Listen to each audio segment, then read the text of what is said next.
Басым бүтін, төрт құбылам тең деңіз. Жаман дерттен жаныңызды емдеңіз.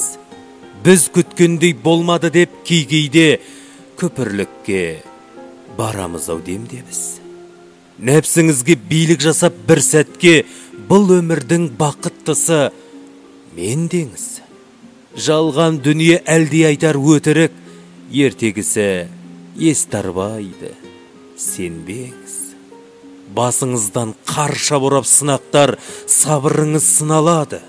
Сөнбеңіз. Бәрі бітті деп енжарлық танытпай, қатеңізді дер кезінде жөндеңіз. Көсілеміз. Біздер бәрін білем деп, шын мәнінде көп нәрседен кендеміз. Сценарийін Алла жазған киноның бір рөлін сомдап жүрген пендеміз.